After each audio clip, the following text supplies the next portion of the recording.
अल्लाहुम्मा इन्नी अऊज़ु बिका मिन हमज़ाति शयातीन। बिस्मिल्लाहिर्रहमानिर्रहीम। अल्लाहुम्मा सल्लि अला मुहम्मद व आलि मुहम्मद वअज्जिल फरजहुम व साहिल मखरजहुम।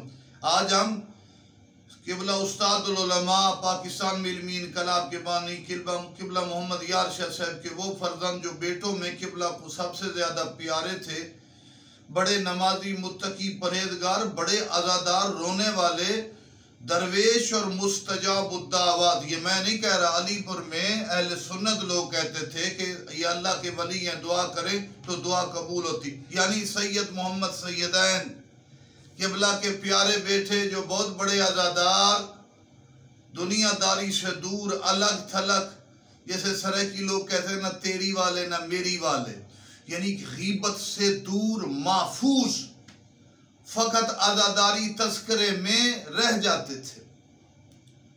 57 साल जिंदगी पहले वालिद साहब के साथ रहे, उसके बाद अपने इलाके में नमाज भी पढ़ाते रहे। ठीक है, अपने 3 भाइयों की तरह वो ज्यादा उस तरह पढ़े लिखे नहीं थे, लेकिन बहरहाल काफी बैठ के दुआएं करते थे। अरबी की बड़ी बड़ी दुआएं याद थी, मजालिस भी पढ़ते थे। उनकी मजालिस अगरचे ज्यादा तो नहीं, अज़ादार भी थे।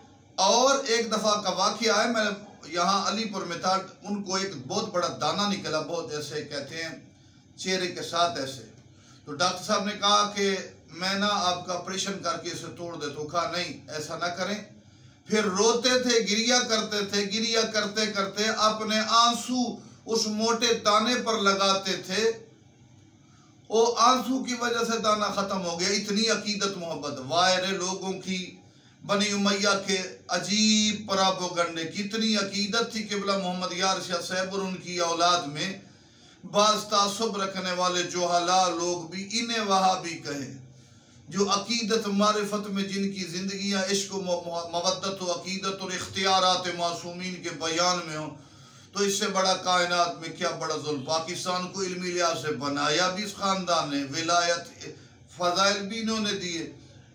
बाद जाहिल मुरक्कब लोग अगर कहते हैं, खुदा उनको हिदायत दे। मालिक जुल जलाल सैयद मोहम्मद सैयदैन किबला के प्यारे बेटे, मालिक उनके दर्जात बुलंद फरमाए। वस्सलामु अलैकुम व रहमतुल्लाह।